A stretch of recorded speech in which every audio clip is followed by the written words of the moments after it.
observations and forecasts. This is...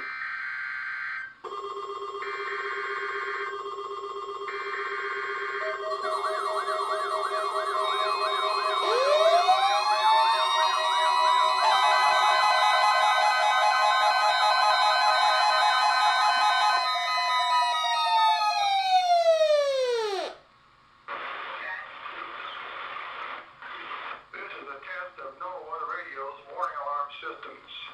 The attention signals you just heard will automatically activate special receivers to warn of impending hazards. This test is conducted each Wednesday between the hours of 10 a.m. and 1 p.m., but may be postponed if there is a threat of severe weather. In that case, the test will be held on the first available good weather day. Reception of this broadcast and the warning alarm feature will normally vary with distance from the transmitter.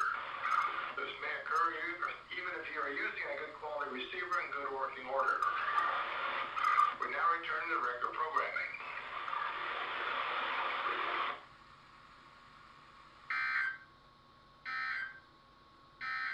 Now for the official National Weather Service forecast for Bloomington, Normal, and